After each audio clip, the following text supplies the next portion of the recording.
Hello. അപ്പോൾ രാവിലെ ബ്രേക്ക്ഫാസ്റ്റും കഴിച്ച് കഴിഞ്ഞ് ഒന്ന് അടിക്കാൻ ഇറങ്ങിയതാണ് കേട്ടോ. അടിച്ച് കഴിഞ്ഞപ്പോഴത്തേക്കും കിട്ടിയ വേസ്റ്റാണ് ഇത്.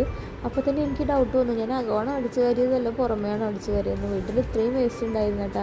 കുഞ്ഞൊന്ന് കളിക്കാൻ ഇറങ്ങിയിട്ട് നമ്മളൊന്ന് ശ്രദ്ധിക്കാതിരുന്ന് കഴിഞ്ഞിട്ടുണ്ടെങ്കിൽ ഇതുപോലെയാണ് നമ്മൾ ചെയ്തു വയ്ക്കുക. എല്ലാം വലിച്ചു വാരി മൊത്തം അങ്ങനെ അലമ്പാക്കിയിടുവേ. അങ്ങനെ അടിച്ചു വാരലൊക്കെ കഴിഞ്ഞതിന് ശേഷം രാവിലെ ബ്രേക്ക്ഫാസ്റ്റ് ഉണ്ടാക്കിയതും കഴിച്ചതുകൊണ്ട് പാത്രമൊക്കെ അവിടെ കിടപ്പുണ്ടായിരുന്നേ.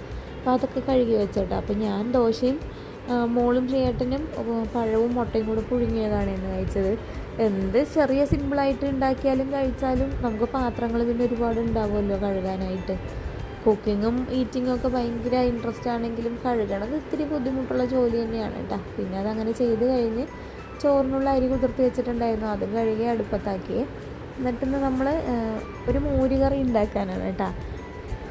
അപ്പോൾ ഒരു വാഴയ്ക്ക ഉണ്ടായിരുന്നേ. വാഴയ്ക്ക് ചെറിയൊരു മാങ്ങ ഉണ്ടായിരുന്നു, അതും കൂടി ഇട്ട് 2 പച്ചമുളകും ഒരു കഷ്ണം ഇഞ്ചി ഇട്ടിട്ട് കുറച്ച് മഞ്ഞൾപ്പൊടി ഉപ്പും വെള്ളം ഒഴിച്ചിട്ട് നമുക്കൊന്ന് വേവിച്ചെടുക്കാം.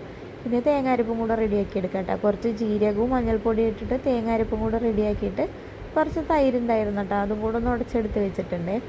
അപ്പോൾ മാങ്ങ ഇട്ടതുകൊണ്ട് ഓൾറെഡി കറിയിൽ പുളി ഉണ്ട് കേട്ടോ. എന്നിട്ട് ഞാൻ തൈരിന് അധികം പുളി ഇല്ലാത്തതുകൊണ്ട് കുറച്ച് തൈരും കൂടി ഒഴിച്ച് മിക്സ് ചെയ്ത് റെഡിയാക്കി എടുത്തിട്ടുണ്ട്.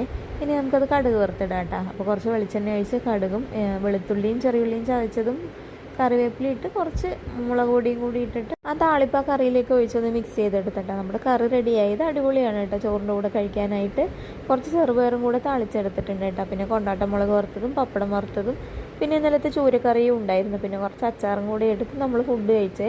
ചേട്ടനെ കുറേ നേരം കാത്തിരുന്ന് വന്നില്ല കേട്ടോ. പിന്നെ ഞാൻ ഒറ്റയ്ക്കാണ് ഇരുന്ന് ഫുഡ് കഴിച്ചത്. അപ്പോൾ ഇത്രയേ ഉള്ളൂ കേട്ടോ അന്നത്തെ വിശേഷങ്ങൾ.